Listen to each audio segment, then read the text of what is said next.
Hello बच्चों, start कर रहा हूँ क्वेश्चन नंबर 13 6.5 का ट्रायंगल चैप्टर से। आपको पता है ये पार्ट तीसरा है। ये दो पार्ट में हमने अभी तक 12 क्वेश्चंस कर लिए थे। इस पार्ट में आज मैं रिमेनिंग सारे क्वेश्चंस बताऊंगा, तो ध्यान देना। क्वेश्चन नंबर 13 से स्टार्ट करते हैं। ओके, चलो क्वेश्चन पहले पढ़ लो एक बार। क्या लिखा है? D and E are points on side C A and C B respectively of a triangle A B C right angle at C.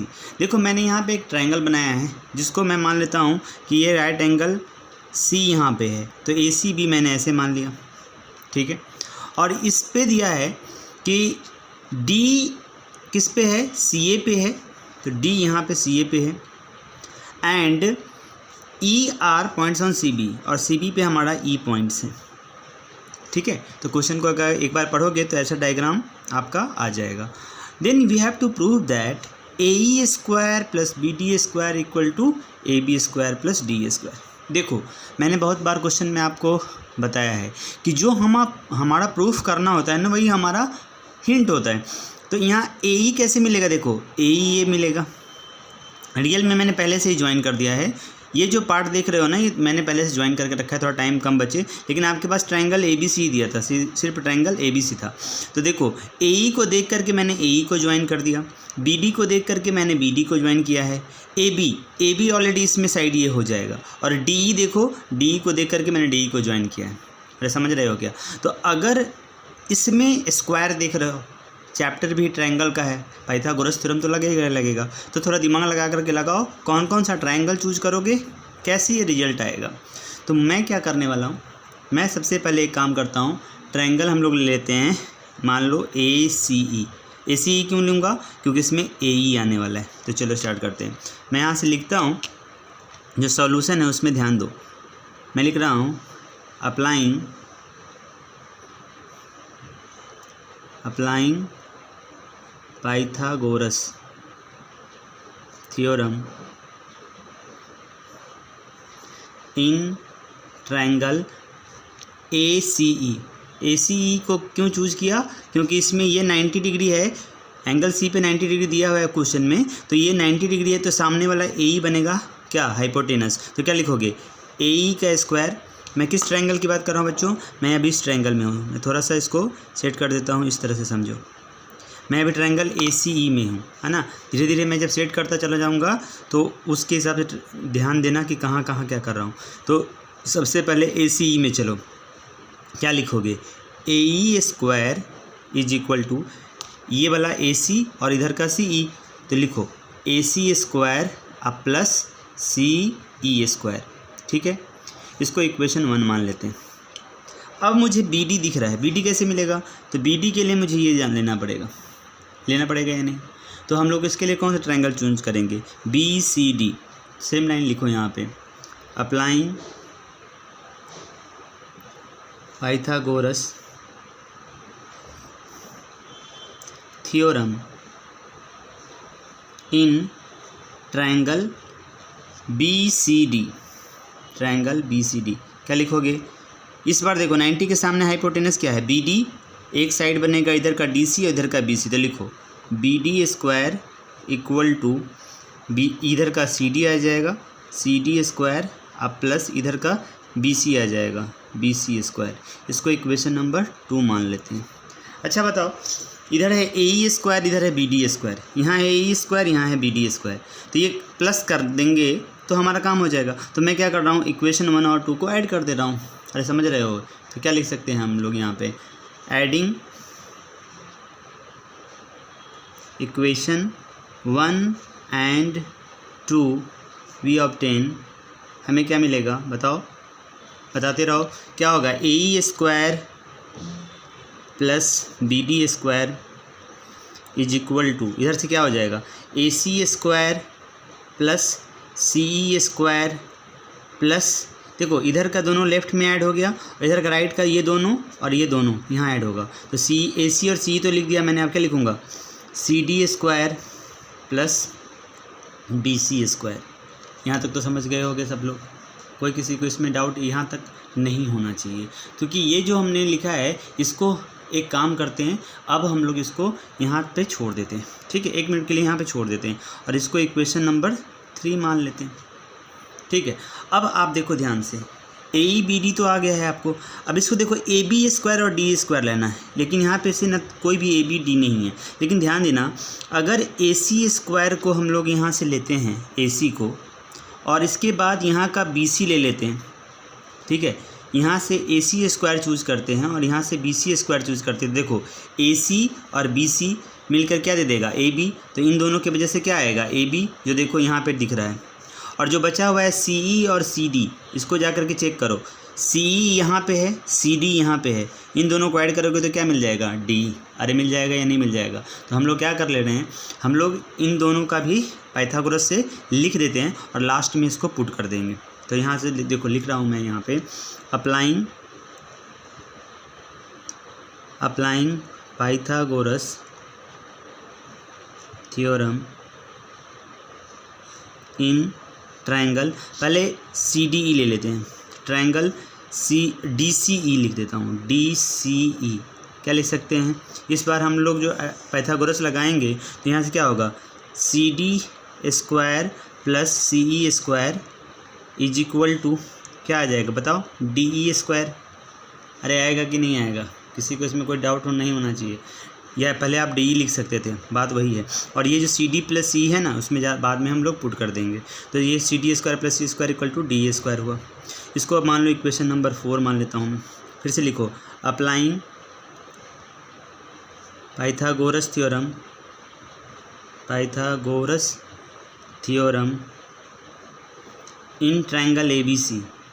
Triangle ABC में जब पाइथागोरस थ्योरम लगाएंगे तो क्या मिल जाएगा, देखो ये बनेगा AB, ये बनेगा जो कि हाइपोटेनस, और AC और BC यहाँ से बेस और परपेंडिकुलर। तो मैं ऐसे लिख सकता हूँ AC² प्लस BC²। देखो इधर से AC, इधर से BC, चेक कर लो, मैं लिख रहा हूँ थोड़ा फटाफट क्योंकि आसान क्वेश्चन है, सिर्फ पाइथागोरस लगा रहे हैं। AC² plus BC² equal to सामने में हाइपोटेनस, दैट इज AB²। इसको हम लोग 5 मान लेते हैं। नाउ फ्रॉम 3, 4 एंड 5 हम लिख सकते हैं, क्या हो जाएगा, जहाँ पे CD² प्लस CE² है उसके जगह पे DE लिख देंगे, और जहाँ पे AC² प्लस BC² उसके जगह पे AB² लिख देंगे। अरे समझ रहे हो क्या। तो चलो थोड़ा क्वेश्चन का पार्ट हटाता हूँ, इधर आ जाता हूँ। तो क्या लिखेंगे, फ्रॉम 3, 4 एंड 5 वी ऑब्टेन, हमें क्या मिलेगा, देखो क्या रख रहा हूँ, AE² प्लस BD², कोई दिक्कत नहीं है इसमें, equal to AC² plus BC² को देखो यहाँ से मिल जाएगा, AC² प्लस BC² क्या आएगा, AB²। तो लिखो यहाँ पे AB², आप प्लस CE² प्लस CD² क्या है, CE² CD² दोनों यहाँ पे है ना, CD² CE² दोनों मिल करके क्या दे देगा, DE²। तो लिखो यहाँ पे DE², चेक करो वहाँ पे जा कर के जो क्वेश्चन था ना, थोड़ा सा ऊपर जाके देखो, यहाँ पे AE² और BD², देखो AE² और BD² equal to AB² plus D²। अरे आ गया क्या। तो हमने क्या किया, देखो यहाँ पे गौर से मैंने 5 बार पाइथागोरस थ्योरम लगाया है, अप्लाइंग, देख रहे हो। तो यही 5 बार पाइथागोरस थ्योरम लिखना था, टर्म्स को अरेंज करना था, जिसको कहाँ पे लिखेंगे और फिर इसके बाद आपका प्रूफ आ जाएगा। अरे समझ रहे हो क्या। तो इसको एक बार जा कर के प्रैक्टिस करना, देखो कोई भी डिफ़िकल्ट पार्ट नहीं है, अपने से इसको सिस्टमेटिक ढंग से लिखो और मुझे बताना। अगर फिर भी डाउट होगा तो मैं अलग से बताऊंगा। एक बार इसको डाउट जिस पार्ट में होगा पीछे जा करके देखना, समझ में आएगा। बहुत आसान क्वेश्चन था, क्वेश्चन नंबर 13, लेकिन इंपॉर्टेंट है। ऐसे ही क्वेश्चन एग्जाम में ज़्यादा पूछते हैं, क्योंकि जो आसान भी होता है और थोड़ा सा एक तरह से देखो तो दिमाग भी लगाना है ना, कि कैसे कैसे कौन सा ट्रायंगल चूज़ करना था। तो चलो इसको समझो। हम लोग अब क्वेश्चन नंबर 14 करेंगे, ठीक है। देखो बच्चों, क्वेश्चन नंबर 14 क्या करना है इसमें। क्वेश्चन नंबर 14 का आपको मैंने यहाँ पे लिख के रखा है, एक बार पढ़ते हैं। देखो, the perpendicular from A on side BC of triangle ABC। देखो ABC एक ट्रायंगल है जिसके साइड BC पे A से परपेंडिकुलर ड्रॉ किया गया है, मतलब ये वाला 90 डिग्री है और ये भी 90 डिग्री है, ठीक है। आगे दिया है such that DB is equal to 3CD।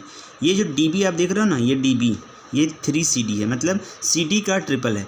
मान लो CD का वैल्यू अगर मैं बोलूँ कि यहाँ पे रफ क्रिएट करता हूँ, ये मान लो रफ है, समझो यहाँ पे कि मैं बोल रहा हूँ कि CD इज इक्वल टू मान लो 2 होगा, 2 यूनिट। तो बताओ मुझे डी कितना होगा। तो आप बोलोगे सर डी 3CD है ना, मतलब 3 × 2 करोगे तो 6 होगा। मतलब समझना चाहिए ये बड़ा है CD से, समझ रहे हो। तो ये याद रखना, ये गिवन है आपका कंडीशन, इसको मैं एक बार यूज करूँगा। ओके, उसके बाद बोला है कि अगर ऐसा है then you have to prove that कहाँ गया AB, ये देखो 2AB², ये यहाँ से एक साइड जो AB है उसका 2 से मल्टीप्लाई करने के बाद और उसका स्क्वायर लेंगे, that is 2AB² equal to 2 × AC², ये इधर आएगा और प्लस BC²। तो हमें क्या है गिवन पार्ट में लिख लेते हैं। गिवन में हमें क्या दिया है बच्चों, हमें दिया है इन ट्रायंगल ABC, शॉर्ट में लिख लेते हैं इन ट्रायंगल ABC। क्या दिया है हमें, सिर्फ और सिर्फ ये समझना है कि AD परपेंडिकुलर टू BC है। यहाँ पे लिख दो, यहाँ पे AD परपेंडिकुलर टू BC, और यहाँ पे कंडीशन दिया है सच दैट, है ना, CD जो हो रहा है वो हमें इक्वल टू कितना है, CD इज इक्वल टू ये CD, यहाँ पे जो कंडीशन CD नहीं देके 3CD दिया है, 3CD is equal to DB। मैंने यहाँ पे DB इक्वल टू 3CD पहले CD लिख दिया, तो कोई बात नहीं, मैं कट नहीं करना चाह रहा था, तो ये कंडीशन आपको दिया हुआ है, ठीक है। आप DB इक्वल टू 3CD भी लिख सकते। देन हमें इतना दिया है और फिर हमें प्रूफ करना है, तो टू प्रूव यहाँ पे है क्या, ये लिखते हैं 2AB² इक्वल टू 2AC² अब प्लस BC², ये तुम्हें प्रूफ करना है। तो चलो प्रूफ कर देते हैं इसको। क्या करने वाला हूँ मैं, यहाँ पे ध्यान देना, मैं क्या कर रहा हूँ, ADC एक ट्रायंगल दिख रहा हूँ जहाँ पे ये 90 डिग्री है, एक ट्रायंगल AD भी दिख रहा हूँ यहाँ भी 90 डिग्री है।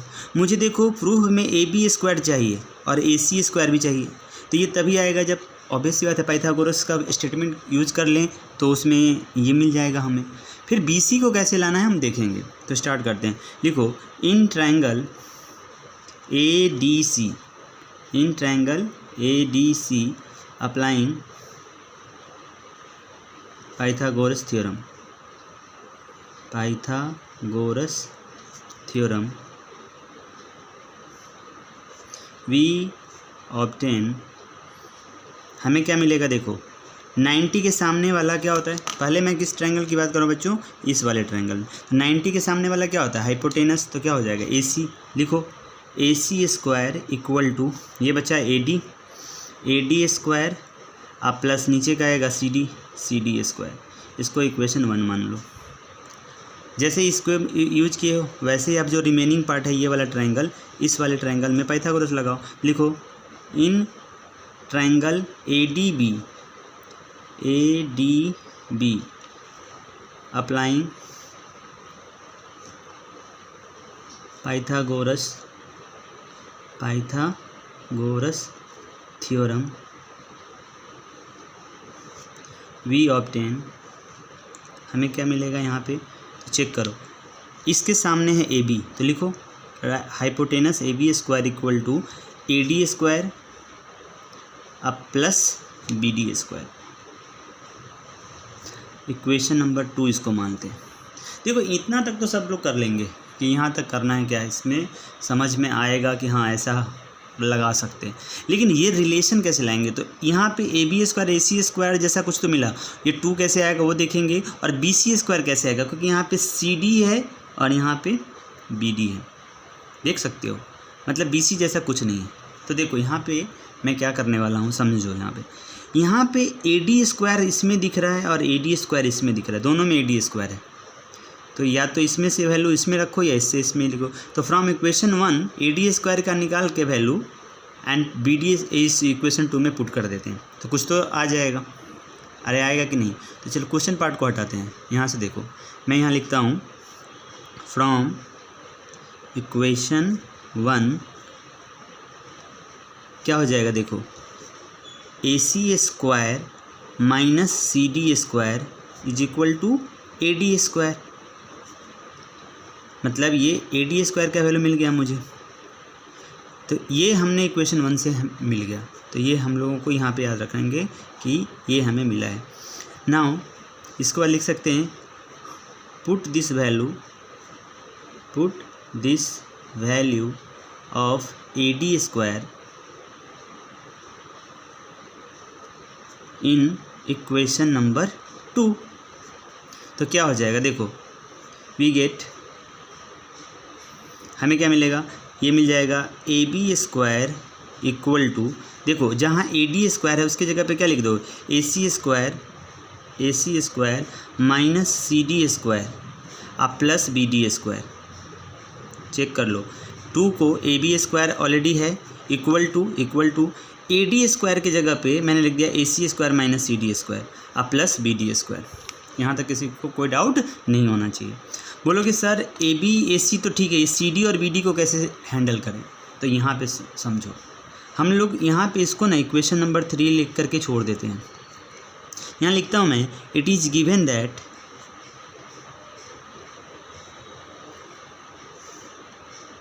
हमें क्या दिया हुआ है, कंडीशन में जाके देखो, DB is equal to 3CD, DB is equal to 3CD हमें ये दिया है। ये हमें DB इक्वल टू 3CD जो दिया है, इसका यूज कैसे करना है, तो ये मैं क्या कर रहा हूँ, देखो लिख रहा हूँ मैं, we can write BC is equal to क्या लिख सकते हो, CD अब प्लस DB। अब बोलोगे सर आपने ऐसा ही क्यों लिखा, मैं देखो यहाँ पे DB और CD में रिलेशन दिया हुआ है और मुझे जो लाने वाला है ना वो है BC लाना है। तो मैं जब देख रहा हूँ तो मुझे लग रहा है कि अगर CD और DB को ऐड कर देंगे ना तो BC आ जाएगा। अरे समझ रहे हो कैसे लॉजिकली सोचना पड़ता है। CD और BD को अगर गौर से देखो तो तुम्हें क्या लगेगा कि इन दोनों को ऐड करने से BC आ जाएगा। तो मैंने ये लिखा है कि ये जो कंडीशन मैंने देखा उसके बाद मैंने सोचा कि we can write BC as CD plus DB। बोलो कि सर ऐसा करने से क्या होगा, हम बोले हाँ देखो क्या हो जाएगा इसके बाद। अब देखो इस क्वेश्चन में मुझे आगे इन चीज़ों से मतलब नहीं है, तो थोड़ा ऊपर चलते हैं। यहाँ से देखो, यहाँ से क्या लिख सकते हैं, ये BC मैं चाहता हूँ CD और DB को इन टर्म्स ऑफ BC लिख देना। तो जो दिया है कंडीशन वो लिखते हैं। देखो यहाँ से लिख सकते हो BC इज इक्वल टू, ये जो CD है ना उसको रहने दो, आप प्लस इस DB की जगह पे लिख दो 3CD, क्योंकि ये क्वेश्चन में दे कर रखा था। तो इससे क्या बन जाएगा यहाँ पे, BC is equal to 4CD। तुम ऐसे भी लिख सकते हो 4CD is equal to BC। बहुत सारे लोगों को उस साइड से समझ में नहीं आता, इसलिए मैंने इधर लिख दिया 4CD is equal to BC है। तो CD इक्वल टू क्या होगा, बताओ जल्दी से, यस BC/4। और CD का वैल्यू कितना आ गया, BC/4। तो जब CD का वैल्यू BC/4 आ गया तो हम लोग इसी तरह से DB का वैल्यू भी निकाल सकते हैं। तो बताओ यहाँ से जल्दी, यहीं पे बता दो, DB इज इक्वल टू क्या है, 3CD है। तो क्या मैं यहाँ से लिख सकता हूँ DB इज इक्वल टू 3 और CD के जगह पे जो वैल्यू आया है BC/4 वो यहाँ रख दो इंटू BC/4। अरे समझ रहे हो क्या, तो DB का वैल्यू क्या आ गया 3BC/4 और CD की वैल्यू भी क्या आ गई BC/4। तो तुम चेक कर सकते हो इक्वेशन 3 में जाके देखो, AB AC तुम्हारे प्रूफ में है। तुम जा कर के अगर ऊपर जाके देखो तुम्हें जो टू प्रूफ करना है उसमें AB भी दिख रहा है, AC भी, और BC दिख रहा है। तो अब मैं क्या करने वाला हूँ, अब यहाँ आ जाओ, यहाँ देखो, इसमें जो CD और BD है ना उसको हटा देंगे। कैसे, CD भी BC के टर्म में आ गया और DB भी BC के टर्म में आ रहा है। समझ में आ रहा है क्या, DB और BD सेम ही चीज़ है। तो जैसे ये वैल्यू पुट करोगे सब AB AC और BC में आ जाएगा और फिर सॉल्व कर देना, रिलेशन आ जाएगा। अरे समझ रहे हो क्या। तो चलो यहाँ से आप देखो, मैं put the value of CD and DB in equation 3 लिख रहा हूँ। Put the values of CD and DB in equation 3 we get या वी ऑब्टेन, क्या मिलेगा हमें। तो देखो यहाँ से AB स्क्वायर तो रहेगा ही equal to AC square minus, जहाँ CD स्क्वायर है उसकी जगह पे लिख दो ये BC/4 का स्क्वायर, अब प्लस BD स्क्वायर की जगह पे लिख दो 3BC/4, 3BC, 3 into BC 3BC divided by 4 का स्क्वायर। अरे चेक कर लो, यहाँ पे किसी को डाउट नहीं होना चाहिए। अब यहाँ से देखो लिखेंगे AB स्क्वायर इक्वल टू, यहाँ से क्या हो जाएगा AC square minus BC square divided by 16, और यहाँ से क्या होगा 3 का स्क्वायर 9 और BC स्क्वायर यहाँ भी आएगा 9BC स्क्वायर और डिवाइडेड बाई 16। तो यहाँ से क्या हो जाएगा AB स्क्वायर इक्वल टू, देखो यहाँ पे कुछ नहीं है तो 1, अगर एलसीएम ले लिया हम लोगों ने तो क्या आएगा 16, तो यहाँ क्या आएगा 16ac², ये तो सब लोग समझ रहे होंगे। अब माइनस 16 मैच कर रहा है तो डायरेक्ट लिख दो bc² प्लस 9bc², समझ रहे हो क्या। अब इसके बाद मैं यहाँ लिखता हूँ, यहीं से देखते रहो, यहाँ से क्या लिखेंगे ab² इक्वल टू, देखो यहाँ पे 16ac² रहने दो 16ac² और यहाँ से माइनस bc और प्लस 9, देखो ये bc² है और ये 9bc² है, ये प्लस में है और ये माइनस में, पीछे कुछ नहीं तो 1, तो 9 माइनस 1 करेंगे तो कितना होगा प्लस 8bc², चेक कर लो। और सबके नीचे में क्या आने वाला है 16, इधर कुछ नहीं तो 1, अब क्रॉस मल्टीप्लाई कर दे तो क्या आएगा 16ab² इक्वल टू 16ac² अब प्लस 8bc², ठीक है। अब आप देखो यहाँ से 8 कॉमन ले लो, तो इधर से 8 कॉमन लोगे तो यहाँ आएगा 2ab² इक्वल टू, यहाँ से 8 कॉमन ले लोगे तो आएगा 2ac² अब प्लस bc², चेक करते रहो। तो यहाँ से एक लाइन और क्या करेंगे, गौर से देखो, ये जो हमारा 8 है ये 8 कैंसिल हो जाएगा यहाँ से, तो फाइनली नहीं आ गया जो हमें प्रूफ करना था 2ab² equal to 2ac² plus bc², check कर लो, यही हमें प्रूफ करना था बच्चों, है ना। तो ये हम जा कर के ऊपर में देख सकते हैं 2ab² plus 2ac² plus bc², देखो यही है यहाँ पे जो हमें प्रूफ करना है 2ab² 2ac² प्लस bc²। तुम एक काम करो, एक एक काम जैसे मैंने स्टार्ट किया, ठीक है, पेज और पेपर मतलब पेन ले करके और आराम से लिखना शुरू करो, एक एक लाइन लिखो समझते हुए, फिर उसके बाद पॉज करो, फिर कुछ एक काम कर सकते हो, पहले खुद से करना, समझने के बाद मैंने पहले भी बताया है क्वेश्चंस, और जो लोग का नहीं हुआ है वो एक काम कर सकते हैं, पहले एक बार इसको समझ लेंगे और समझने के बाद फिर से स्टार्ट करेंगे, ठीक है। और इसको जहाँ डाउट होगा उसके बाद वहाँ पे उसको प्ले करो, रिवर्स करो, जिस पार्ट में भी जहाँ डाउट हो रहा है आपको समझ में आता है, इतना तो आप लोग समझते ही हो। तो देखो इस तरह से प्रूफ करना था, दो ट्रायंगल में राइट एंगल ट्रायंगल लगाया का प्रॉपर्टी लगाया, दैट इज पाइथागोरस थ्योरम, और उसके बाद ये इसमें कंडीशन जो है ना BC कैसे मैंने यूज किया वो इम्पॉर्टेंट था, जो मैंने यहाँ पे लिखा है ये सबसे इंपॉर्टेंट है। It is given that DB is equal to 3CD, और फिर कैसे मैंने BC को ब्रेक किया और फिर CD और DB का वैल्यू BC के टर्म में निकाला और फिर इक्वेशन 3 में जाके पुट कर दिया। तो इस तरह से इस क्वेश्चन को करना था, इसको एक बार प्रैक्टिस करो, किसी को डाउट होगा तो मुझे अलग से भी पूछना, ठीक है। तो चलो नेक्स्ट क्वेश्चन करते हैं, क्वेश्चन नंबर 15, वो भी बहुत इंपॉर्टेंट है। चलो देखो यही जो क्वेश्चन 15 में बोल रहा था कि इंपॉर्टेंट है, आपके स्क्रीन पे क्वेश्चन को मैंने लिखा है, पढ़ो एक बार क्या लिखा है। इन an equilateral triangle ABC D is a point on side BC, तुम देख सकते हो ABC एक इक्विलैटरल ट्रायंगल है। मेरा कहने का मतलब ये हुआ कि ये दोनों साइड और लास्ट में BC भी, हाँ मैं अभी मतलब उसको भी मार्क करता हूँ, लेकिन आप समझना BC मतलब ऐसे, ये तीनों साइड्स इक्वल होंगे।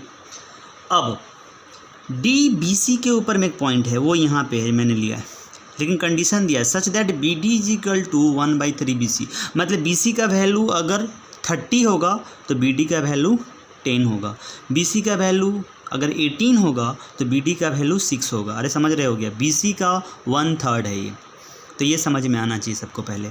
तो अगर ऐसा कंडीशन है तो प्रूव करना है 9AD²। अब देखो यहाँ पे AD को स्क्वायर के फॉर्म में लाना है, मतलब कुछ समझ में आ गया होगा तुम्हें, क्या समझ में आ गया होगा, ये कहीं ना कहीं किसी राइट एंगल ट्रायंगल का पार्ट बन रहा होगा। अब कैसे बनेगा वो देखो। उसके बाद यह इक्वल टू 7AB², AB² यहाँ पे बनेगा, AB दिख रहा है तो AB² यहीं से मिलेगा मुझे। तो अब ये 9 और 7 कैसे आएंगे वो बात की बात है, पहले मैं ये सोचूंगा कि ये AD का रिलेशन और AB का रिलेशन कैसे निकालूं, समझ रहे हो। तो चलो इसके लिए मैं आपको एक आइडिया देता हूँ। सबसे पहले क्या कर लेते हैं ना, ये जो साइड ट्रायंगल का है ना दिया है कि इक्विलैटरल ट्रायंगल है, तो इसका कुछ एज्यूम कर लेते हैं। चलो सॉल्यूशन से स्टार्ट करते हैं। क्वेश्चन समझ में आ गया होगा आपको, इक्विलैटरल ट्रायंगल दिया है, D एक साइड BC के ऊपर में है और मुझे कंडीशन दे के रखा है BD is equal to 1/3 BC, ठीक। तो मैं लिखता हूँ यहाँ पे गिवन में हमें दिया है, क्या दिया है, इन ट्रायंगल ABC, है ना, इन ट्रायंगल ABC की जगह पे ले सकते हैं ट्रायंगल ABC। गिवन में क्या लिखा है, triangle ABC is an equilateral triangle. ये एक इम्पॉर्टेंट क्वेश्चन है, सब लोग ध्यान से समझो, है ना। जहाँ भी डाउट होगा फिर से पीछे जाकर पॉज करके और देखो, फिर से वापस आओ। तो मैं एक एक चीज़ बताता चला जाता हूँ। आप एक पेज और पेन लेकर के बैठो और धीरे धीरे चीज़ों को समझते हुए लिखते भी जाओ, तो ज़्यादा समझ में आएगा, ठीक है। तो ट्रायंगल ABC इक्विलैटरल ट्रायंगल है, और अगर इक्विलैटरल ट्रायंगल है इसमें तो हम लोग लिख सकते हैं therefore AB equal to BC is equal to, क्या हो जाएगा बताओ, AB equal to BC equal to AC is equal to, मैं क्या कर लेता हूँ, A से कर लेता हूँ। मैं मान लेता हूँ कि इस साइड का वैल्यू A है, इससे आपको आसानी हो जाएगी। आप जहाँ भी होगा साइड नहीं लिख करके उसका वैल्यू A रख देना, तो कैलकुलेशंस पार्ट आसान रहेगा। तो देखो, इसके बाद इट इज़ गिवन दैट, क्या गिवन दिया है, BD is equal to 1/3 BC। अरे समझ रहे हो क्या? Therefore BD is equal to क्या हो जाएगा बताओ, BC का वैल्यू मैंने क्या मान लिया, AB BC AC सब तो ए है ना, तो क्या मैं लिख सकते हैं आप, BC का वैल्यू A और डिवाइडेड बाई, तो 1/3 इंटू A आ जाएगा, that is equal to BD is equal to मैं लिख सकता हूँ A/3। तो ये चीज़ याद रखना, ये मैंने यहाँ पे यूज़ कर लिया है, मतलब यहाँ पे इसको यूज करेंगे फ्यूचर में। इनफैक्ट यहाँ पे मैंने इसका वैल्यू निकाल लिया है, तो ये BD मिल चुका है। अब समझो यहाँ से, ये जो पार्ट यहाँ दिख रहा है ना, ये वाला पार्ट BD, ये हमारा वैल्यू A/3 निकल के आया है। डायग्राम को भी अच्छे से समझना। अच्छा देखो, E यहाँ पे इक्विलैटरल ट्रायंगल में मैंने एक कंस्ट्रक्शन, जो ये जो ग्रीन कलर का दिख रहा है ना, ये कंस्ट्रक्शन है, तो यहाँ पे लिख सकते हो कंस्ट्रक्शन में। रियल में AE की चर्चा कहीं है क्या? नहीं है ना, ये मैंने पहले से ड्रॉ करके रखा है आपको, है ना। ये समझ में आना चाहिए। आप लोग भी इस चीज़ को कंस्ट्रक्शन में लिखोगे। कंस्ट्रक्शन में क्या लिखेंगे, ड्रॉ, क्या ड्रॉ करना है, तो AE परपेंडिकुलर टू BC। अरे समझ रहे हो क्या, AE हमें BC के परपेंडिकुलर ड्रॉ कर देना। अब ये परपेंडिकुलर होने से 90 बना और ये भी 90 बना। अब देखो, अगर ये दोनों 90 है तो याद रखना, इक्विलैटरल ट्रायंगल में अगर कोई वर्टेक्स से हम सामने वाले साइड पे एल्टीट्यूड ड्रॉ करते हैं या दैट इज परपेंडिकुलर बनाते हैं, तो वो सामने वाले को बाइसेक्ट करता है। तो ये सब चीज़ें छोटी छोटी बातें हैं, लेकिन आप इसको यूज करने वाले हो, तो आप क्लियर रखो इस चीज़ को। क्या लिखोगे, यहाँ पे लिख सकते हैं, है ना, यहाँ से ये जो लिखा मैंने आगे। अब कंस्ट्रक्शन के बाद हमें इसमें जो प्रूफ करना है, मैं इसको कंस्ट्रक्शन में लिखा हूँ, इसके बाद इसको टू प्रूफ करके भी लिख सकते हो, जैसे थ्योरम प्रूफ करते थे, या आप डायरेक्ट स्टार्ट भी कर सकते हो, क्योंकि हमें ये यहाँ से प्रूफ ही तो करना है। तो मैं एक काम करता हूँ, लिख देता हूँ, यहाँ पे भी क्वेश्चन का पार्ट में था, तो मैं यहाँ लिख देता हूँ टू प्रूफ मुझे क्या करना है, तो 9AD² इक्वल टू 7AB², ये हमें प्रूफ करना है। तो चलो यहाँ से प्रूफ स्टार्ट करते हैं या सॉल्यूशन स्टार्ट करते हैं। सॉल्यूशन तो इनफैक्ट यहीं से है ना, प्रूफ स्टार्ट करते हैं, सॉल्यूशन तो हमारा यहाँ से ही है, तो हम लोग यहाँ से सबसे अच्छा लिखते हैं प्रूफ, है ना। तो देखो क्या लिखते हैं, तो अब मैं क्या करता हूँ, क्वेश्चन का पार्ट को हटा देता हूँ, इतना तक आप लोग समझोगे, ओके। थोड़ा सा इसमें बहुत लिखना पड़ेगा, तो डायग्राम हम लोग इस तरह से देखते हुए आगे समझते हैं। चलो क्या करोगे, यहाँ पे समझना है, यहाँ पे एक एक स्टेप, कहीं भी डाउट होगा तो आप रुक जाना, फिर पीछे जा करके देखना। अभी तक कुछ नहीं मैंने किया है, जितना क्वेश्चन का पार्ट था उतना लिख दिया है। चलो अब देखो, मुझे मैंने बताया ना AD² के बारे में सोचना है। देखो तुमको एक AD² तभी बनेगा, देखो यहाँ पे जो AE तुमने एल्टीट्यूड बनाया है ना, उसके वजह से गौर करना, ये जो रेड कलर से मैं यहाँ पे मार्क कर रहा हूँ ना, ये एक राइट एंगल ट्रायंगल बन गया छोटा सा, और ये 90 डिग्री की वजह से ना सामने वाला हाइपोटेनस बनेगा, मतलब AD यहाँ से आएगा। मुझे AE चाहिए होगा और मुझे DE चाहिए होगा। अगर मुझे ये तीनों मिल गए तो यहाँ पे एक रिलेशन बनेगा और उसी से ये प्रूफ हो जाएगा। देखो आप कैसे हम लोग को अचीव करना है इस चीज़ को। तो 9AD² लाने के लिए सोचना मत कि 9 और 7 कहाँ से आ गया, उसको छोड़ देना, करते जाओ, अपने आप आ जाएगा। देखो क्या करते हैं, तो मैं यहाँ पे लिख रहा हूँ इस चीज़ को एज AE है ना इज परपेंडिकुलर टू BC है ना, देयरफॉर BE इक्वल टू क्या हो जाएगा EC। क्या ये परपेंडिकुलर से ऐसा हमेशा होगा? नहीं। AE परपेंडिकुलर टू BC है, therefore BE equal to EC लिख रहा हूँ मैं, और साथ में यहाँ पे ये चीज़ मैं मेंशन कर रहा हूँ कि इस चीज़ को ब्रैकेट में लिख सकते हो क्या, कि altitude drawn from any vertex to opposite side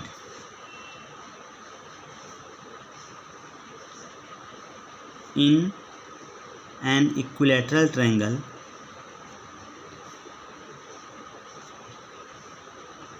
bisect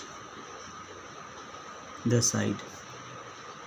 ये आप अपने लैंग्वेज के जैसे आपको समझ में आता है वैसे भी लिख सकते हो। तो इसके वजह से ये यहाँ पे मैं लिख रहा हूँ as AE perpendicular to BC therefore BE equal to EC। और BE इक्वल टू EC है तो आपको पता होना चाहिए कि जो इतना BE होगा उतना ही EC होगा। तो दोनों आधा आधा होगा। किसका आधा होगा? BC का आधा होगा। तो इस चीज़ को ऐसे लिख सकते हैं, therefore BE equal to EC is equal to क्या लिखोगे बताओ? BC/2। अरे लिख सकते हो कि नहीं? या यहाँ से ऐसे भी लिख सकते हो sir, BE equal to EC, ऐसे भी तो आप बोल सकते हो क्या, कि BC आपने एज्यूम कर लिया था BC is equal to A, तो आप लिख दो A/2। यस, तो BE equal to EC equal to A/2, ये मुझे मिल गया। अब डायग्राम में जा कर के मैं लिख देता हूँ, यहाँ से यहाँ तक का वैल्यू मुझे मिला A/2, और यहाँ से यहाँ तक का वैल्यू भी मुझे मिल गया A/2। देखो ध्यान देना, डायग्राम को गौर से देखो। इसके 3 पार्ट हो करके रखा मैंने। एक BD दिख रहा होगा आपको, जिसका वैल्यू A/3 है। एक DE दिख रहा है, इसका वैल्यू आपको ढूंढना है। आपको एक EC दिख रहा है, यस, EC का वैल्यू मिल गया A/2। अब सोचो इसको कि ये DE कैसे मिलेगा। बहुत लोगों को समझ में आ रहा होगा। आप बोलोगे सर अगर BE को देखो तो BE का वैल्यू A/2 है, और BD का वैल्यू देखो A/3 है। मतलब आप ऐसे इसको ब्रेक करके देख सकते हो। एक लाइन को ड्रॉ करता हूँ मैं, यहाँ पे चेक करो। इस लाइन में ये यहाँ पे B है, इस पॉइंट पे यहाँ पे D है, और ये यहाँ पे E है। मैं बोल रहा हूँ पूरा तुमको पता है कितना, A/2। मैं बोल रहा हूँ इतना पार्ट भी तुमको पता है BD, दैट इज़ A/3। तो इस BE के 2 हिस्से हैं, एक BD और एक DE। और अगर एक पार्ट A/3 पता है, पूरा पता है, तो DE कैसे निकलेगा? कौन बताएगा? अरे बताओ तो सही। यस, आप बोलोगे सर इसको A/2 में माइनस A/3 कर दो, पूरे में से इसको माइनस कर दोगे तो ये आ जाएगा। अरे समझ रहे हो क्या? तो यही चीज़ हम लोगों को यहाँ पे चाहिए। तो देखो इस यहाँ से DE मिल जाएगा। AD के बारे में हमें पता है कि AD तो ऐसे भी इसका पार्ट है हाइपोटेनस का। फिर मैं AE की ओर जाऊँगा, और AE मुझे इस ट्रायंगल में मिलेगा, क्योंकि ये भी A है, ये भी A है, और नीचे वाला भी A है। पूरा का पूरा तो A ही है ना। अरे समझ रहे हो क्या? तो इससे ये A/2 मिल गया, ये A मिल गया, तो AE मिल जाएगा। फिर AE मिल गया, DE मिल गया, फिर AD में मुझे क्या है ना, डायरेक्ट AD ही प्रूफ करना है। जो प्रूफ करना है देखो यहाँ पे AD, तो इसलिए इसको हम लोग यहाँ से डायरेक्ट रखेंगे। तो चलो एक बार स्टार्ट कर लेते हैं आगे। तो यहाँ पे मैं जो लिख रहा हूँ उसको सीक्वेंस में समझाने के लिए मुझे डायग्राम में बार बार आना पड़ेगा। तो आप एक काम करोगे, आगे का समझने के लिए एक डायग्राम पहले से ऐसा ड्रॉ कर लो और फिर आगे लिखते जाओ, ठीक है? तो ये जो मैंने DE वाली बात की है ना, तो तुम क्या है सीक्वेंस में ऐसे लिखते जाना प्रूफ में, और उसके बाद आगे क्या लिखोगे। तो मेरे पास तुम इस चीज़ को यहाँ पे लिखना जो मैंने लिखा, उसके इमीडिएट बाद उसके नीचे ये चीज़ लिखना जो मैं इसके लिए लिख रहा हूँ। यहाँ पे क्या लिखोगे यहाँ पे? तो देखो तुम्हें BE और EC मिल चुका है ना, तो ऐसे लिख सकते हो यहाँ पे कि BE is equal to BD plus DE लिख सकते हैं। BE पूरा है, उसको ब्रेक करके क्या लिखेंगे? BD plus DE। अच्छा, पूरा BE का वैल्यू क्या है? A/2, तो लिखो यहाँ पे A/2 इक्वल टू BD का वैल्यू कितना है? A/3, मैंने पहले ही निकाल के रखा है A/3, प्लस DE हमें निकालना है DE। तो इस A/3 को इधर ले आओगे तो क्या होगा? A/2 minus A/3 equal to DE। और इसको सॉल्व करो। 2 और 3 का एलसीएम कितना 6, तो यहाँ से 2 3 जा 3a minus 2a is equal to D आ जाएगा। अरे समझ रहे हो क्या? और d यहाँ से क्या होगा a/6 आएगा, तो मैं डायरेक्ट यहाँ पे लिख देता हूँ इक्वल टू a/6। समझ गए होगे। डी का वैल्यू कितना आ गया? तो बच्चों ये आ गया a/6। अब ये मिल गया। अब हम लोग इसकी तरफ चलते हैं AEC ट्रायंगल में, तो क्या लिखेंगे यहाँ पे? तो अब मैं लिखता हूँ, आप मैं जैसे यूज़ कर रहा हूँ ना वैसे लिखना। पहले आपने ये लिखा, फिर इसके बाद ये। अब मैं यहाँ से डायग्राम मुझे यूज़ करना है, ऐसे लिख रहा हूँ। इन ट्रायंगल AEC में चलो, AEC, इन ट्रायंगल AEC क्या लिख सकते हो बताओ? AC² equal to AE² plus EC²। लिखो, in triangle AEC applying Pythagoras theorem, Pythagoras theorem we obtain, हमें क्या मिलेगा बताओ जल्दी से बच्चों? यस, 90 के सामने का साइड है AC, that is AC² equal to, ये वाला एक साइड हुआ क्या AE, तो लिखो AE²। अब प्लस, मैं किस ट्रायंगल में हूँ? इस ट्रायंगल में हूँ, चेक कर लो। 90 के सामने AC था तो AC² लिख रहा हूँ, हाइपोटेनस बाकी के दो का स्क्वायर का मतलब सम होगा, तो AE² प्लस EC² लिख दो यहाँ पे। अरे लिख सकते हो कि नहीं? और अब मैं आपको इसको थोड़ा सा ऊपर करता हूँ, डायग्राम में ऊपर याद रखना A है वहाँ पे, तो AC² क्या है? AC की जगह पे क्या लिखेंगे? A, तो A² इक्वल टू AE तुम्हें चाहिए तो रहने दो AE²। अब प्लस EC का वैल्यू क्या लिखेंगे? देखो a/2, और मैंने यहाँ भी निकाल के रखा है a/2, इसीलिए डायग्राम में लिख दिया a/2 का स्क्वायर। यहाँ तक किसी को कोई प्रॉब्लम नहीं? अब डायग्राम से मतलब नहीं, तो थोड़ा सा स्क्रीन को इधर हम लोग शिफ्ट कर लेते हैं, सो दैट लिख पाएंगे। तो यहाँ से लिख सकते हैं A² अब equal to AE² plus A²/4। अब इस A²/4 को इधर ले आओ, तो क्या होगा? A² minus A²/4 equal to AE²। और फाइनली यहाँ सॉल्व करेंगे तो यहाँ आएगा 4, फिर ये आएगा 4A² minus A² equal to AE²। समझ रहे हो ना? यहाँ 1 है तो 1 × 4 होगा, 4 ऊपर में मल्टीप्लाई करोगे तो 4A²। इतना चीज़ आपको समझ में आना चाहिए। तो यहाँ से क्या आएगा? 3A²/4 क्या आएगा? देखो यहाँ से 3A²/4 लिखो, 3A², 4A² में से एक स्क्वायर गया तो 3A²/4 इक्वल टू AE²। ठीक है, मैं इसको यहाँ पे ही छोड़ देता हूँ। ये AE² का वैल्यू जो मुझे मिला है मैं इसको यहाँ पे छोड़ देता हूँ। मुझे इनफैक्ट लास्ट में AE² ही आने वाला है, बिकॉज वो पाइथागोरस थ्योरम में AE का स्क्वायर आएगा, तो वहाँ से यूज़ कर लेंगे। तो ये इतना तक समझ में आ गया होगा। अब चलो मैं वापस से आ जाता हूँ यहाँ पे, डायग्राम में आ जाओ, सब लोग डायग्राम में आ जाओ। मैंने बोला था ना कि AE चाहिए था, तो मुझे AE का अभी यहाँ पे लिखता हूँ क्या मिला है मुझे? AE² मिला है। कितना मिला है मैं आपको समझाने के लिए यहाँ लिख देता हूँ कि 3A²/4, ये तुम मत लिखना यहाँ पे, ये यहाँ पे मुझे मिल गया। तो AE मिल गया मुझे, ओके। DE मिल गया A/6, AD तो चाहिए ही चाहिए इस प्रूफ में। तो अब इस ट्रायंगल ADE में पाइथागोरस थ्योरम लगा देते हैं। समझ रहे हो? तो याद रखना, मुझे DE मिल चुका है, मुझे AE मिल चुका है, AD मुझे नहीं चाहिए अभी, डायरेक्ट मुझे AD के टर्म में ही लाना है। तो चलो स्टार्ट लिखते हैं। क्या लिखने वाला हूँ मैं आगे, यहाँ से समझ लो, फिर डायग्राम हटा दूंगा कि in triangle ADE applying Pythagoras theorem. समझ रहे हो क्या? In triangle ADE applying Pythagoras theorem. तो चलो लिखते हैं, यहाँ पे मैं लिख रहा हूँ अप्लाइंग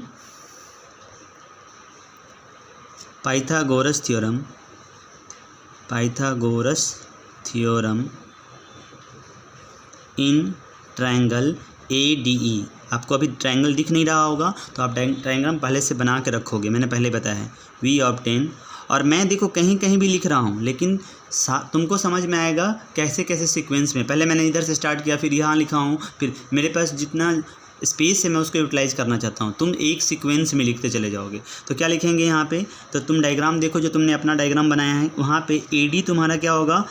हाइपोटेनस, तो AD² इक्वल टू, उसके बाद दो साइड है, एक है DE² अब प्लस यहाँ पे क्या आ जाएगा? AE²। डायग्राम यहाँ से फिर से एक बार ऊपर दिखाता हूँ, देख सकते हो, यहाँ से AD² is equal to D E square plus A E square. समझ रहे हो, यही चीज़ मैंने लिखा है, यहाँ से आकर के देख सकते हो। A D square equal to D E square plus A square. अब मैं ए डी स्क्वायर रहने देता हूँ equal to D E square. तो डी का वैल्यू कितना है a/6, तो डी ई स्क्वायर का मतलब a/6 का होल स्क्वायर। अब प्लस ए ई स्क्वायर, देखो मैंने यही बोला था कि मुझे ए ई की ज़रूरत नहीं है, स्क्वायर की ज़रूरत है, तो ये आया है ना ए ई स्क्वायर का वैल्यू 3a²/4। तो लिखो यहाँ पे 3a²/4। मैंने ए ई स्क्वायर का वैल्यू यहाँ से पुट कर दिया, डी ई का वैल्यू निकाला था। तुम चाहे तो यहाँ से डी ई स्क्वायर निकाल के भी रख सकते थे, a²/36 हो जाता। ए का स्क्वायर ए स्क्वायर, 6 का स्क्वायर तो डायरेक्ट लिख देते, लेकिन मैं यहाँ पे लिखा नहीं था तो अभी मैं डायरेक्ट नहीं लिखा। अब मैं यहाँ पे करके बताता हूँ। तो क्या लिखेंगे यहाँ पे बताओ, A D square equal to a²/36 plus 3a²/4।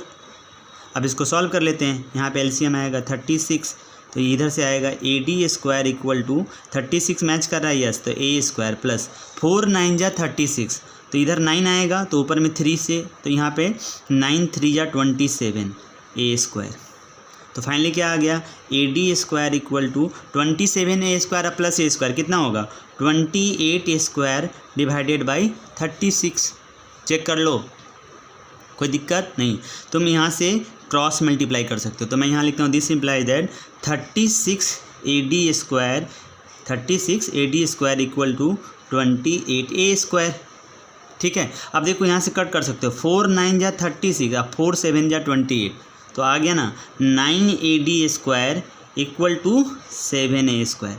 और बच्चों याद करो, मैंने ए किसको लिया था, साइड्स ऑफ ट्रायंगल, तो मुझे लाना था 9 A D square is equal to, थोड़ा सा ऊपर जा कर के देखते हैं, यहाँ पे देखोगे टू प्रूव में मैंने लिखा हुआ है 9 A D square equal to 7 A B square, लेकिन मेरा क्या आ गया, देखो यहाँ से मेरा आया है 9 A D square equal to 7 A square. तो मतलब ए में प्रॉब्लम है। तो मैं देखो जा कर के ए है क्या, ए रियल में ए बी जो है साइड यहाँ पे है, ए बी वो ए ही तो है, हमने पहले ही लिखा था शुरू में, जा कर के देख सकते हो कि A B equal to B C equal to A C equal to A. तो यहाँ पे रियल में ए बी स्क्वायर की जगह पे बी सी स्क्वायर या ए सी स्क्वायर कुछ भी होता ना तो हम प्रूव कर सकते थे, क्योंकि सब तो सेम ही है ना। तो यहाँ पे 9 A D square equal to direct 7 A B square, मतलब इस ट्रायंगल का एक साइड, ट्रायंगल कैसा है इक्विलैटरल, तो लिख दो यहाँ पे जो हमारा जो प्रूफ करके आया है उसको डायरेक्ट लिख दो यहाँ से, therefore 9 A D square equal to 7 A B square. अरे समझ रहे हो क्या, क्यों लिख पा रहे हैं हम ए बी स्क्वायर, बिकॉज ये ए जो और कुछ नहीं ट्रायंगल का साइड ही है, और ट्रायंगल का साइड क्या है ए बी, यही हमें प्रूफ करना था। तो ये क्वेश्चन थोड़ा सा लेंदी ज़रूर है, आप इसको सीक्वेंस में जा कर के एक बार देखना, जैसे जैसे मैंने बताया है वैसे समझोगे, लिखना है इसको, एक एक चीज़ को जहाँ पे भी डाउट होगा फिर से वापस से पीछे जा कर के देखना। मेन चीज़ यहाँ पे समझने वाला पार्ट क्या है, ये ट्रायंगल में जो मैंने साइड्स कैसे निकाले, बी डी कैसे निकाला, बी डी a/3 यहाँ से आया, ये क्वेश्चन में दिया हुआ था, मैंने इसको ए माना था, अब पूरे ए का बी सी का वैल्यू ए होगा ना, तो बी सी का वैल्यू ए रखने से ये a/3 आया, ये समझ में आना चाहिए। फिर ये a/2 बी का वैल्यू और इसी का वैल्यू कैसे हुआ, क्योंकि ए ई यहाँ पे एल्टीट्यूड है, और अगर इक्विलैटरल ट्रायंगल में एल्टीट्यूड होता है वर्टेक्स से सामने वाले साइड पे तो उसको बाइसेक्ट करता है, तो पूरा अगर ए है तो ये a/2 होगा, ये a/2 होगा, समझो इस बात को। और फिर मैंने यहाँ पे भी समझा के बताया कि डी कैसे निकाला मैंने, तो अब इसको भूल जाओ 1 मिनट के लिए। तो यहाँ पे देखो गौर से, पूरा है a/2, इसके 2 पार्ट हैं, एक है a/3, तो ये कैसे होगा a/2 माइनस a/3, तो यहाँ से a/6 आ गया। इस वाले पार्ट को ए ई को कैसे निकाला मैंने, इस वाले ट्रायंगल में पाइथागोरस थ्योरम लगा करके, जब ए ई मिल गया डी ई मिल गया तो फिर ट्रायंगल ए ई डी में या ए डी ई जो भी बोल सकते हैं, हमने पाइथागोरस थ्योरम लगा दिया जो आपके स्क्रीन के नीचे में था। अरे देख सकते हो यहाँ पे, और यहाँ से हमारा सारा कैलकुलेशन आसान था। तो इस तरह से इस क्वेश्चन को करना था, इसको एक बार प्रैक्टिस करो एज इट इज़, किसी को कोई डाउट होगा तो मुझे अलग से पूछना, ठीक है। चलो नेक्स्ट 16 और 17 बहुत आसान क्वेश्चन है, तो जल्दी से इसी पार्ट में कंप्लीट कर लेते हैं। तो 16 वाला क्वेश्चन देखते हैं। देखो बच्चों क्वेश्चन नंबर 16 क्या है ना, स्क्रीन पे देखो, क्वेश्चन पढ़ता हूँ एक बार। In an equilateral triangle prove that 3 times the square of one side is equal to the 4 times the square of one of its altitude. देखो यहाँ पे ए डी एक एल्टीट्यूड है और साइड ए बी ए सी और बी सी है, तो real में पता है मुझे प्रूव क्या करना है, मुझे प्रूव करना है कि 4 टाइम्स, यहाँ पे देखो equal to 4 times the square of one of its altitude, 4 times इसके ऊपर है 3 times the square of one side. मैं अगर ऐसे लिखूँ पहले 3 टाइम्स, ऊपर में है यहाँ पे 3 times the square of one side, तो यहाँ मैं लिखता हूँ square of side is equal to 4 times the square of one of its altitude. तो मैं लिख रहा हूँ स्क्वायर ऑफ एल्टीट्यूड, ये आपको इससे समझ में आएगा। ये यहाँ पे हिंट दे रहा हूँ, हाँ, सॉल्यूशन स्टार्ट नहीं किया अभी तक। ये हमें प्रूव करना है। तो इसके हिसाब से देखो ए बी सी एक इक्विलैटरल ट्रायंगल है, तो इसमें सारे साइड्स इक्वल होंगे, ए बी बी सी ए सी। तो मैं इसके हिसाब से मुझे अगर प्रूव करना है तो 3 इंटू स्क्वायर ऑफ साइड, मतलब मान लो ए बी ले लिया तो A B square equal to 4 into square of altitude, मतलब ए डी स्क्वायर। ऐसा मुझे कुछ प्रूव करना पड़ेगा। अरे समझ रहे हो क्या? तो ये प्रूफ करने के लिए कैसे आप अचीव करोगे इसको, वो हम लोग देखने वाले हैं। तो चलो सॉल्यूशन में डायरेक्ट आ जाते हैं। क्या लिख रहा हूँ मैं, देखो यहाँ पे मैं लिख लेता हूँ, जो मैंने ए एज्यूम किया उसको मैं लिख लेता हूँ। Let the sides of equilateral triangle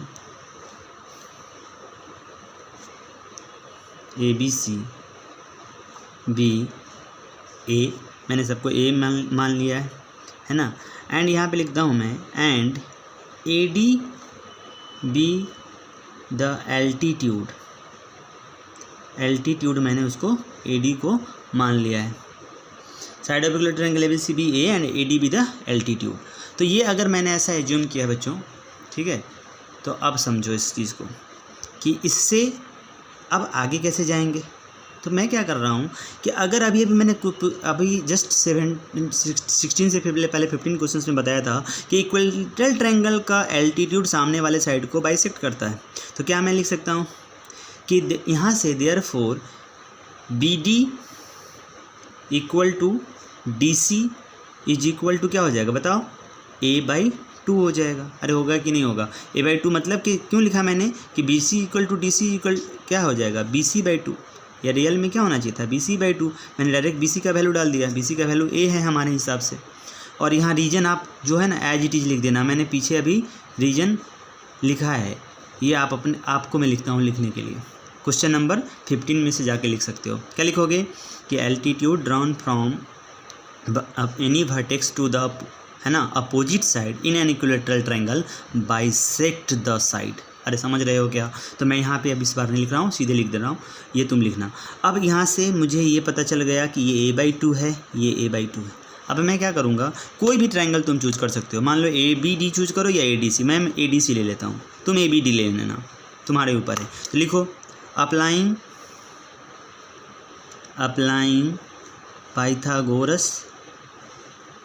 Pythagoras theorem in triangle ADC। ये जो ADC दिख रहा है ना, इसमें तो क्या लिखेंगे बताओ। ये अगर 90 है तो सामने वाला हाइपोटेनस होगा, तो AC² इक्वल टू इधर से क्या आएगा, AD² इक्वल टू इधर से क्या आएगा, DC²। ये तो सॉरी यहाँ पे प्लस होगा, AC² इक्वल टू प्लस होगा ना, इक्वल टू थोड़ी ना होगा। Hypotenuse square equal to perpendicular square plus base square. ठीक, अब वैल्यू रखते हैं। AC का वैल्यू पता है क्या, A है, तो लिखो A² इक्वल टू AD तुम्हें पता है नहीं, AD तो नहीं पता है, तो AD रहने देते हैं, AD² प्लस DC। हाँ DC का वैल्यू पता है, DC का वैल्यू कितना है, A/2 पता है, तो A/2² होगा। एक काम करता हूँ, मैं क्वेश्चन हटा देता हूँ, ठीक है। अब देखो यहाँ से A² इक्वल टू AD² अब प्लस ये हो जाएगा A², A का, और नीचे में 2 का स्क्वायर कितना होगा, 4। अब इसको इधर ले आओ तो क्या होगा, A² minus A²/4 equal to AD²। और यहाँ से कुछ नहीं है तो 1, एलसीएम लेके आएगा 4, ये क्या हो जाएगा 4A² minus A² equal to AD²। ठीक है, अब यहाँ से देखो, इसको ऊपर मैं यहाँ पे लिखता हूँ, ये 4A² माइनस A² कितना होगा, 3A²।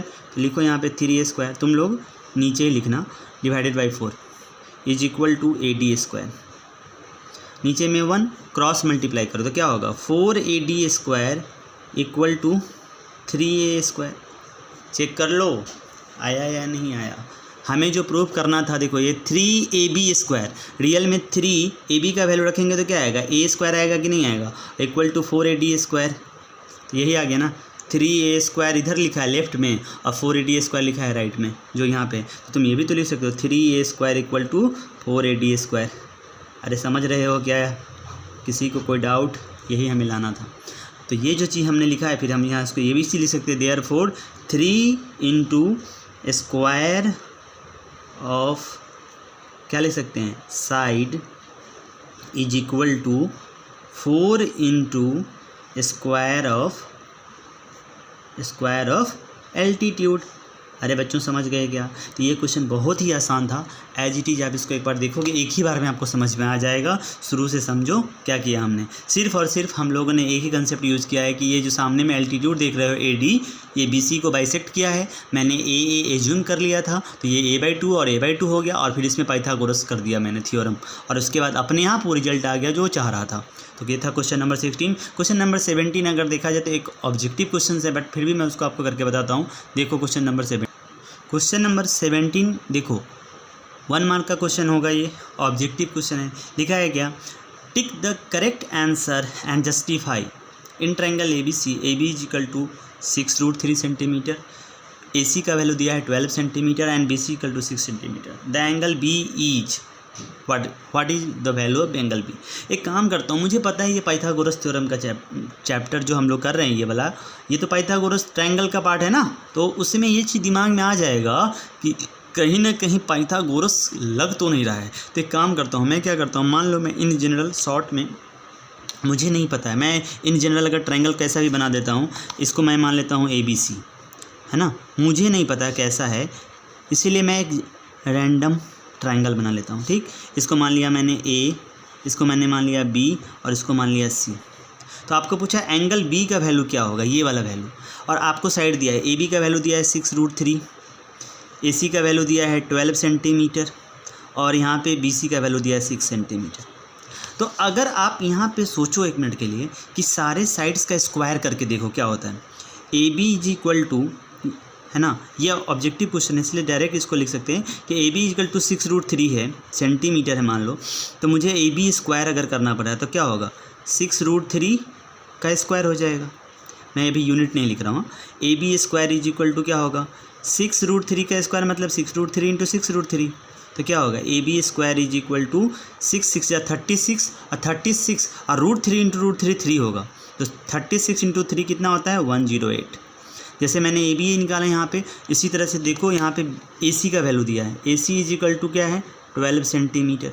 यहाँ से AC स्क्वायर करोगे तो क्या होगा, 144 आ जाएगा, है ना, मैं वैल्यू सिर्फ ले रहा हूँ, ऐसे सेंटीमीटर स्क्वायर हो जाएगा, बट AC स्क्वायर का वैल्यू कितना हो गया, 144। और BC का चेक करो, BC इज इक्वल टू दिया है 6 सेंटीमीटर, तो BC स्क्वायर करेंगे तो कितना आ जाएगा, 36 सेंटीमीटर स्क्वायर रियल में, लेकिन अभी के लिए मैं उसका वैल्यू नहीं लिख रहा हूँ, मैं सिर्फ न्यूमेरिकल वैल्यू को देख रहा हूँ। तो आप गौर से देखो, अगर आपने इस 108 और 36 को ऐड करा, 108 और 36, देखो 8 + 6 14, 14 हो जा रहा है, देखो 144 आ रहा है जो इसके इक्वल हो रहा है। तो क्या हुआ, here AB square plus BC square equal to क्या हो गया, AC स्क्वायर। अरे हो गया कि नहीं हो गया, मतलब क्या हुआ, ये ट्रायंगल पाइथागोरस थ्योरम को सेटिस्फाई कर रहा है।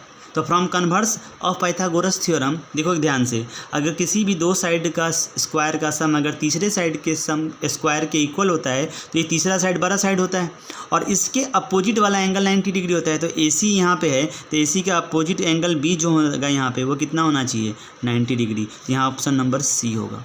अरे समझ रहे हो क्या। तो ये 1 मार्क का क्वेश्चन था, इसको सिंपल पाइथागोरस का कन्वर्स स्टेटमेंट यूज करना था। तो इसको एक बार देखो, किसी को कोई डाउट होगा तो बताना। मैंने यहाँ पे क्या किया, देखो इन दोनों का सम कितना आएगा, यहाँ से चेक कर सकते हो, 108 + 36, और AC स्क्वायर का वैल्यू कितना आया था, 144, तो आ गया ना 144 इक्वल टू 144। तो अगर ऐसा होता है तो ये क्या होता है, from converse of Pythagoras theorem क्या बोल सकते हैं, क्योंकि sum of square of 2 side is equal to the square of 3rd side, then the angle opposite to the greatest side is 90 degree. तो यहाँ पे हो गया ना 90 डिग्री। तो इस तरह से इसको करना था। तो ये देखो 6.5 का लास्ट क्वेश्चन है। मैंने सारे क्वेश्चंस का एक्सप्लेनेशन दिया है, आप लोग जा कर के ईच पार्ट में जो भी आपको डाउट है उसको एक बार देखो। कहीं से कुछ समझ में नहीं आता है तो वापस से कॉल करो, मैसेज करो कि सर मुझे फिर से ये चीज़ को समझाओ। लेकिन ये सर्टेनली आपको हेल्प करेगा। समटाइम्स जब भी आप एक बार चाहो कि हाँ एक बार क्विक रिवीजन चाहिए, तब पर भी आप ये वीडियोस देख सकते हो। तो मुझे बताना कैसा इसमें आप लोगों को समझ में आ रहा है, फिर उसके बाद मैं और भी दूसरे वीडियोज़ बताता हूँ। तो आज का क्लास यहाँ पे एंड करते हैं बच्चों, ठीक है। तो एंजॉय करो, बीच बीच में पढ़ते रहो, मज़े करो लाइफ में, ठीक है। Bye bye.